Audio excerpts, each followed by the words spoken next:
അതിനെ കാറ്റിൽ class, economic ക്ലാസ്സിനെ കാറ്റിൽ ക്ലാസ് എന്ന് വിളിച്ച് പുച്ഛിച്ചു. ഇതൊക്കെയാണ് ശശി തരൂര് മനോഭാവം പൊതുവെ മനുഷ്യരെ പറ്റി.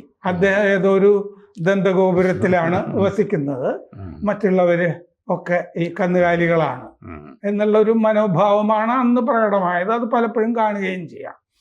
അപ്പോൾ അന്ന് മൻമോഹൻ സിംഗ് താക്കീത് ചെയ്തു. അതെ, താക്കീത് ചെയ്തിരുന്നു.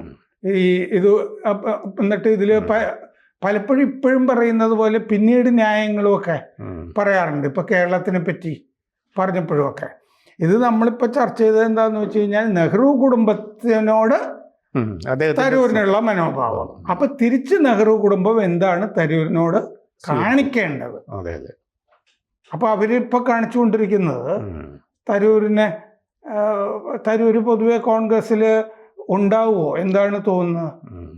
അല്ല, ഈ വിമർശനം തരൂർ കോൺഗ്രസ്സിൽ എത്തുന്നതിന് മുമ്പ് തന്നെ എഴുതപ്പെട്ട പുസ്തകത്തിലാണ് ഈ വാചകം.